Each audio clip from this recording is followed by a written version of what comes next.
Hello, and a very warm welcome to this NOI Group clinical discussion. My name is Joanna Taylor, and I am Director of NOI Group Europe, and I'm delighted to be joined today by NOI Group instructor, Dr. Bernhard Taxer. Bernhard, it's great to have you with us. Thanks for Thank joining. you. So, for those of you who may Thank not you. know Bernhard, Uh, sorry, we'll do an intro in a second, okay?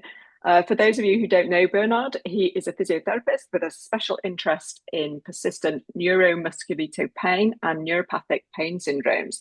He brings together extensive clinical experience, a strong academic background, and a very human, movement-based approach to pain care.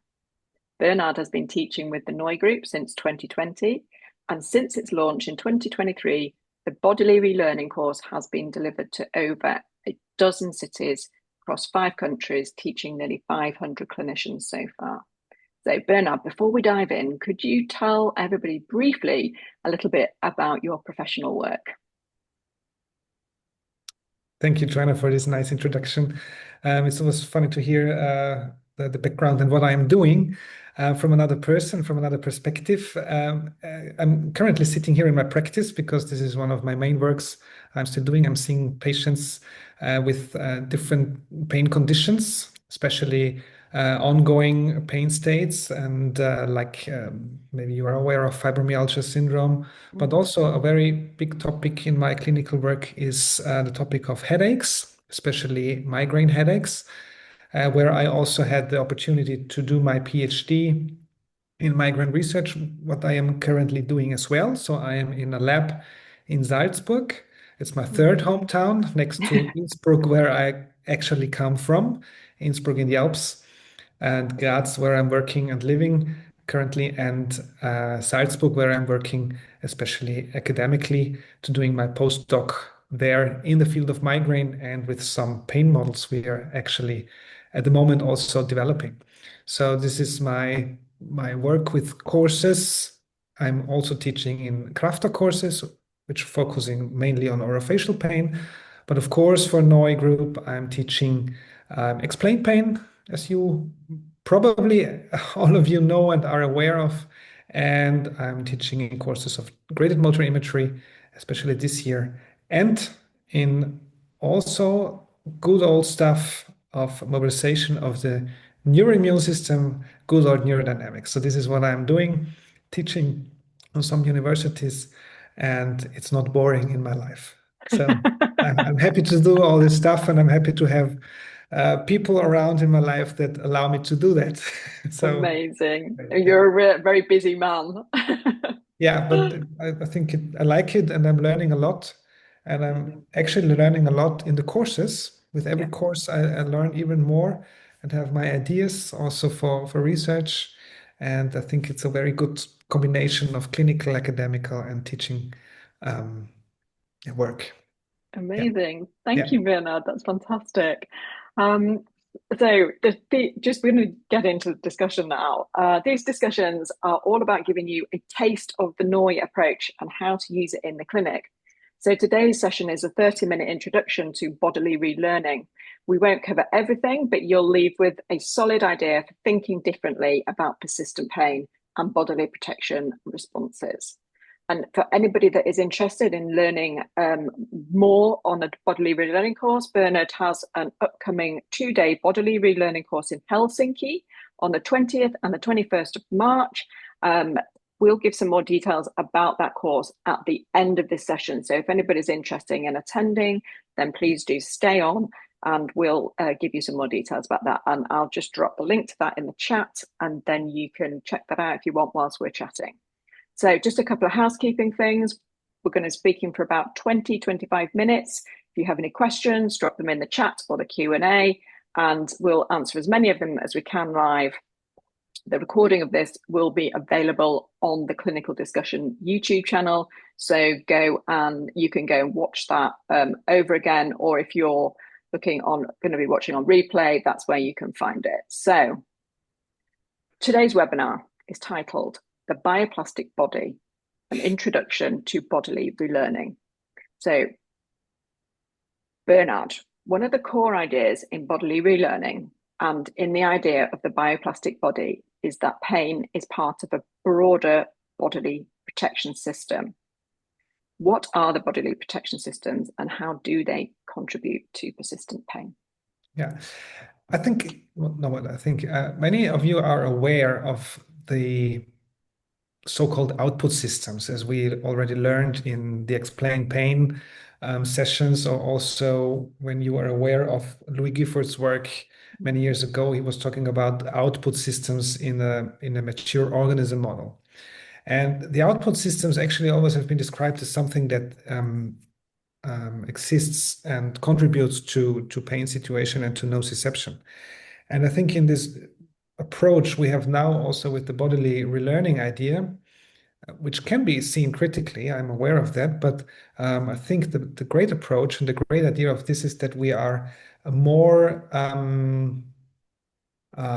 explicit with output systems regarding motor function, breath, neuroimmune stress responses, the stress systems like endocrine ecological stuff, and also our sympathetic nervous system, how these systems actually contribute to pain experience, but also to nociception, because there is quite a lot of evidence that shows us that nociception itself is modulated by protection systems, which may be a nice metaphor how they work actually, and that they have some sense and that we need them, but that they also might be over contributing or sometimes also under contributing to a pain situation or to a life situation a person goes through. So I think it's more explicitly thought now, also in the bodily relearning, and we are aware when we look into the science, but also if we look into the clinical daily work, how different approaches reach out in the pain management system, like breath working, like activity, like embodiment components. Yeah, all these treatment strategies more and more get into or are we are aware of them in the pain management field. And I think now we can name them more explicitly and have more evidence how they interact with nociception and with the pain experience. Thank you. And are these outputs a core component of what is covered in bodily relearning? Yeah. Yeah. Actually, Okay. yes, they are a core component. Of course, not so much into the psychological and psychotherapeutical way, because this is there is a profession for that. Yeah. But as I like to call it, psychologically informed physiotherapy is also included in the bodily relearning courses and in the bodily relearning idea. But our main strategy and our main competences in especially physiotherapy is movement. And I think Ben really had the nice and good idea to include these movement ideas. Like we're using now neurodynamics in bodily relearning, but it's not only neurodynamics, but neurodynamic is a nice way to start with movement and to lower the threat of movements. Yeah. And this is included very well also in the bodily relearning courses. Yeah. With also to see movement and learning of movement strategies in a different way, not in a different approach, actually. Yeah. Interesting. Thank you. Yeah. So the next idea that really sits at the heart of today's title, how does the concept of bioplasticity change our understanding of chronic pain patterns?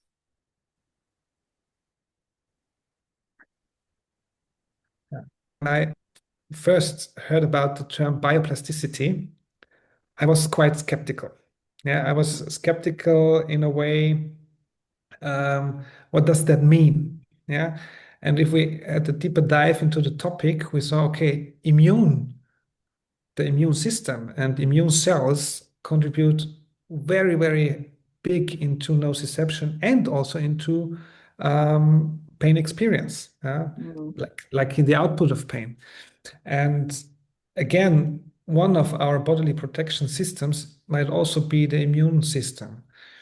If you look hard enough today, and you see my face, you can see a little incidence here on my lip, which is actually an immunological reaction to very hard days I had 3 days ago now. And so this is my protective system at the moment is working and showing me, okay, Bernhard, you're a lack of sleep. There is lack of sleep. Try to eat in proper times and eat healthy food. Yeah. Mm, Try to get back to movement. Try to relax and lower your stress levels also because your body is reacting. And this is some kind of a bodily protection and a bodily reaction to a stressful situation at the moment. And mm, this is, I sometimes use it also, not always, but I sometimes use it also as a metaphor to show patients that there are systems that show us that you are on a way to a more vulnerable state. And I think it is very important to show our patients and show the people we are working with in their meaningful situations how they react to different situations because not everybody reacts in the same way. mm, Yeah. And of course, there's a big biological component with this issue here, but I'm aware that there are also psychological, but also other lifestyle aspects that contribute to this situation here. mm, And then I know how to cope with that and I know what to do. And many of our patients, there are so many situations happening in the body, they don't know how it interacts with each other.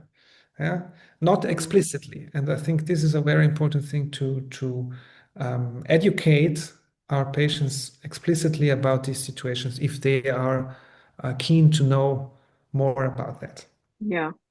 Well, thank you. It's fascinating. And again, is this a core component of what is covered in the bodily relearning Yeah, course? this is one of the first parts we're talking about. Also, this new stuff about neuroimmunological contribution, also on a cellular level. I Mm, personally, from an academic point of view, think it's very, very interesting and it's a very nice, but some kind of nerdy stuff. But we have to skip this information and translate this information also into the language that is meaningful and helpful for patients, how mm, they can use this information then to adapt their lifestyle aspects, for example, or their movement strategies. So this is a core aspect. We know this also from Explain Pain. If you remember the good yeah. old protectometer, I like it. It's not useful for everybody, but we also started to implement it there. And in former years, I think the main idea of pain education was we educate them and they get better in pain. Mm, Nowadays, we know that not everybody is profiting from pain education in their pain experiences or in their nociception. We know that now, and we have to be more mm, differentiated also with our patients regarding education. But education is a tool to reach out for different approaches, maybe also regarding these bodily protective systems or these protective systems we have as human beings. mm. Yeah. Fascinating. Thank you. I like the way that you linked it into the explain pain and the education. Absolutely fascinating.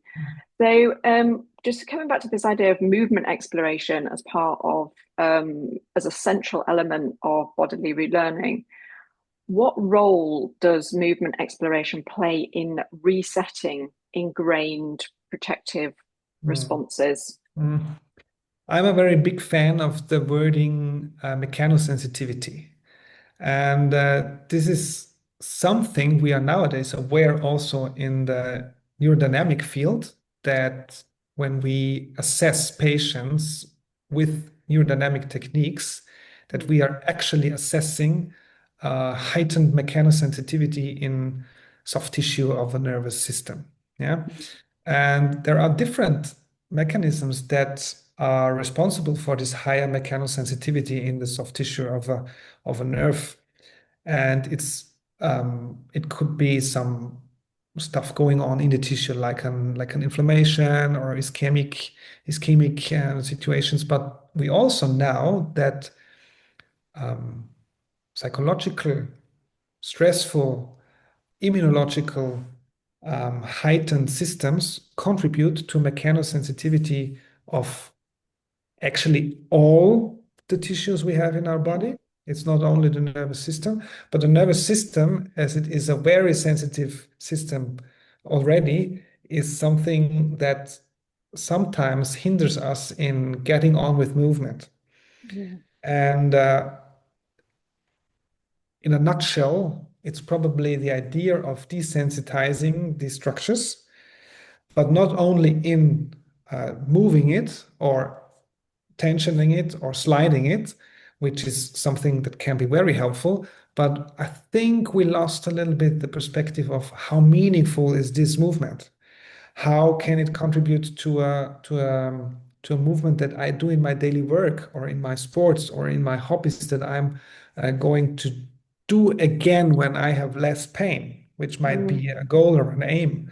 And sometimes patients lose this perspective of a goal or an aim to do something. It can be lifting up your grandchild, yeah, and lifting up your grandchild is not possible because you're not that resilient regarding muscle power, but also maybe it's too painful and structures are too sensitized, and you are so afraid of this movement. And now we are in this vicious circle of not getting back into movement that might be very, very meaningful for me. Yeah. And this is also something, and this is what I like about the idea that Ben had with this bodily relearning course, that it interacts with meaningful movements, and that the tool that we have and where we Yeah. know a lot about it, like neurodynamics, of testing it with another approach than the old school approach of only stretching a nerve, if this is even Mm. possible, but also to get back into a less sensitized structure and into a less sensitized movement and into a less fearful and more meaningful movement. And this is what I like about this approach that Ben Mm. designed and developed. I agree. I agree completely. It's a very Mhm. balanced approach, Yeah, taking in lots of different elements that we've yeah, been focusing on, yeah, and pulling them all together, I yeah, think. yeah. Um, Of course, you can, if I may say that, of course, you yeah. can always go more into deep and deeper dives and into more philosophical ideas. And I think for us as Mm. clinicians, it's very important to have these discussions in a philosophical way, in a psychological way. The physiology is very important. I think it's very important. But we always have to be aware of what is helpful for the patient and what helps us in the interaction with the patient. Yeah. There are patients who are keen to know more about the philosophical background, but Mm. not everybody is. Mm. Yeah. If we have this attitude, if we have the approach, I think there is an implicit way that influences the patients, but not Mm. everybody needs actually this knowledge. Like not everybody needs to know about nociception, but Yeah. some do need. Yeah. Yeah. This is also the same with this approach here that Ben um, actually developed. Yeah. Yeah. I agree. I couldn't agree more. Um, so another distinctive feature of the bodily relearning approach is how mindfulness and Mm. neurodynamic based movement exploration are integrated into clinical care. So, how can mindfulness and neurodynamic exercises support bodily relearning in clinical practice? Um, we have to be aware that we actually cut out two big elements in the whole pain cake. Yeah, Mm. mindfulness is a very important part of the cake for pain management, like neurodynamics might be as well if we are with our clinical reasoning strategies try to assess if there is a heightened mechanosensitivity or not. So it can be a good outcome parameter and a reassessment tool. You probably can think about other structures in our body as well that might show a heightened mechanosensitivity, and I think it works the same there. But mindfulness, like including also everybody who is more into mindfulness now, please excuse this quite superficial view, but it includes also breathing techniques. It includes awareness, self-awareness of your body, if it is helpful. Sometimes people are not able to feel body structure in a proper way and can't differentiate it between the left and right body parts or the back or something, whatever it is.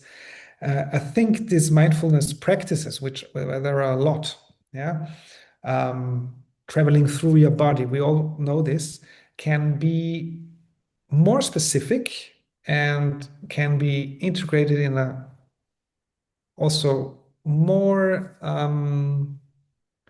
in a better clinical reasoning way than we do it till now. Because Mm.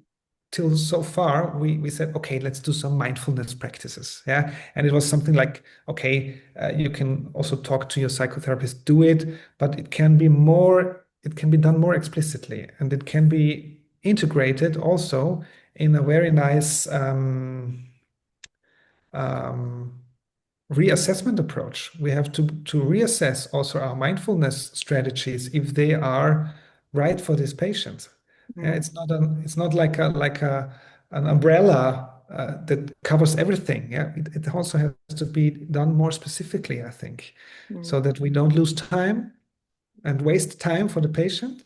Yeah. But I think it is very important to integrate it if there is a lack of mindfulness and if there is if it has the purpose to help also with, again, meaningful and dynamic approaches for the patient. Yeah. Thank you, Bernhard. I think that's fascinating. Absolutely fascinating. There's so many questions I could ask you there, but I can't because we're going to run out of time. So I have a question from Clive Sherwood. Thank you, Clive, in the chat, which I'm going to just pose to you now before we come to our final question of the session today. So Clive says, I very much appreciate the dynamic systems approach. How have you found best in your practice to get patients to appreciate a multi-system viewpoint of what many still believe is a biomechanical or structural fault? Yeah, it's a very important and a very good question, and I nearly get this Very good. question regarding beliefs that many Yeah. patients have. If we look at the also the literature of low back pain, neck pain, migraine, even what people believe their causes and their yeah, actually the causes of the problem are, and a very important question for me and a very important strategy for me is always to integrate the person uh, regarding these beliefs. What do you think? What do you think where it all comes from? Yeah. And I listen to the story. I listen to the story, and I will nowadays, I think I made these mistakes. Let's call them mistakes. I made this as well. That I immediately started to educate people about this, that it is wrong. No, it's not that much in biomechanical. It is also psychological and it is also immunological. And then I also experienced some kind of backfire effect. So a main important thing is for me to integrate the belief of the patient and Mm. why he thinks about it like in this way, where does he has this information from, and how does he have evaluate it? How does it Mm. cope with the daily life? Does he still think it is hurt or there is an inflammation? And why does he think it? And then we can offer information, then we can offer ideas that we have with our background and see if this information makes sense to the person in front of us. Mm. So it is very important to integrate the patient also with their beliefs, take them serious. And when I remember when I started with physio at the university, I think I was 19 back then, so it's 23 years ago. I had completely different beliefs about my body and how my body works. Even after that, I had completely different beliefs about how my body or how this or anything Mm. else works. And it was my sense of truth back then. And this is very hard to break it up, but I felt better when somebody understood me with my beliefs back then. And so this should be integrated properly and in a very serious way. Mm. Because we all know this backfire effect. If we offer different information or different ideas of your low back pain, where there is a structural component, but Mm. not alone, that people get rid of us, get afraid of us, get back to the doctor who said, okay, there is this mechanical issue.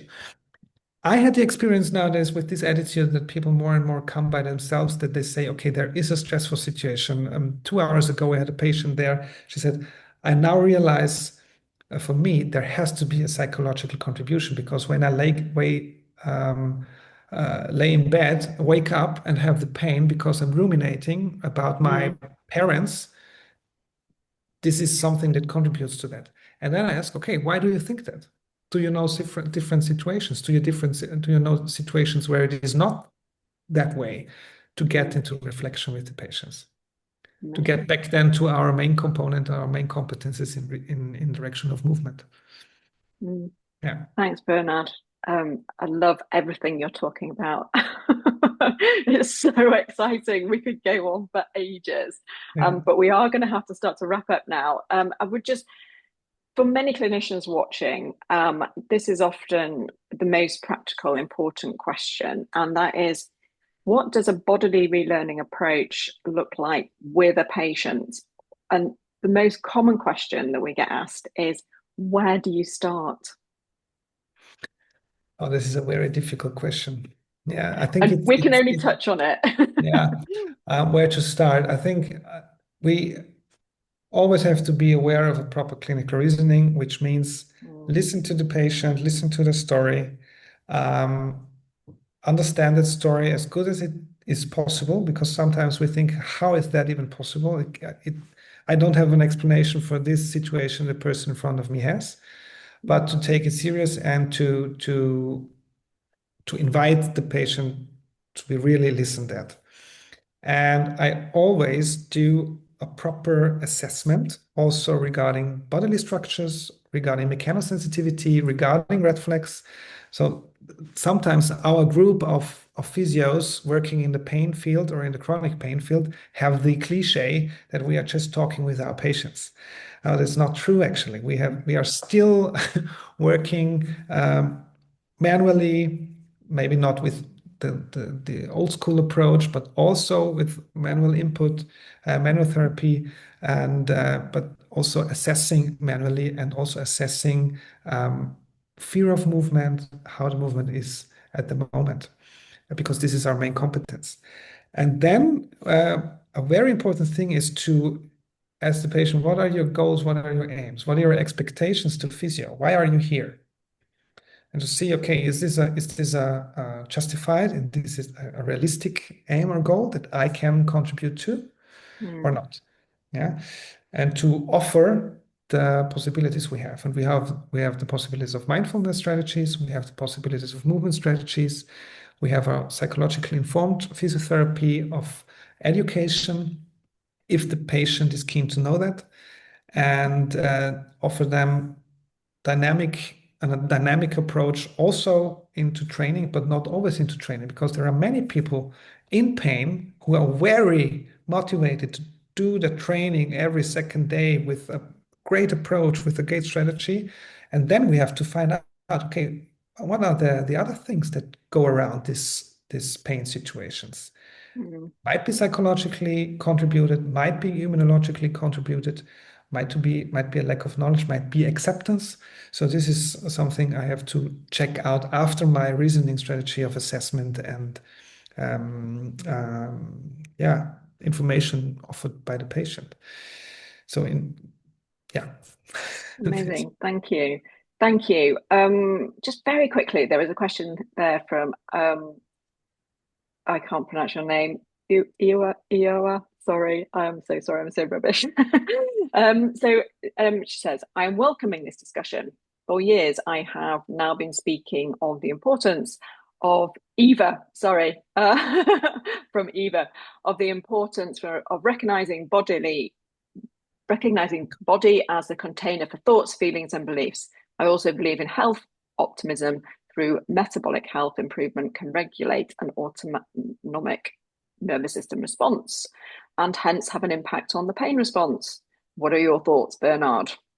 Oh, this is a great ideas, as seeing it as a container, or like maybe you're aware of this metaphor from David, where he's sitting in the bathtub, and all this also threatening situations are in a bathtub, and these threatening situations might be beliefs you have, might be things happening in your body, might be an inflammation somewhere, which is important to realize, but then something else is jumping into the bathtub and the system is escalating. And I think this is very important to be aware of all these situations you have in your body and in your mind. A very important thing is you are not just your brain, you are a person. Yeah. I did the mistake to sometimes explain everything on a brain level Mm, many years. Yeah, for many years. And I think it's important to see, okay, you are not your brain. You are also a person in front of me with beliefs, with an experience, with a long experience of pain, maybe also with a long experience in movement. And we have to be aware of that. And we as physiotherapists or as movement therapists can calibrate in those systems, like in protection systems or in other systems, to support our patients with their current situation. That's what I see nowadays as a role of physio in chronic pain yeah. management. I love how these things evolve over time, and Yeah. we have to stay up to date.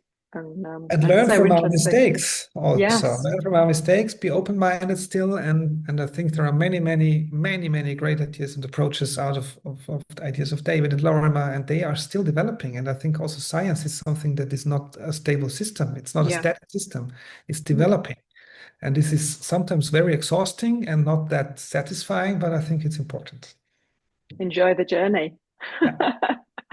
So, Bernhard, today we've explored the foundations of bodily relearning, bodily protection systems, bioplasticity, movement exploration, mindfulness, and how to integrate these ideas into clinical practice. Now, for those of you who have found this interesting and are curious to build on this introduction, Bernhard is teaching a 2-day in-person bodily relearning course in Helsinki in March. I've dropped the link in the chat. So if you're interested in learning a little bit more about that, about the course, and we do have plans to potentially run an online course as well.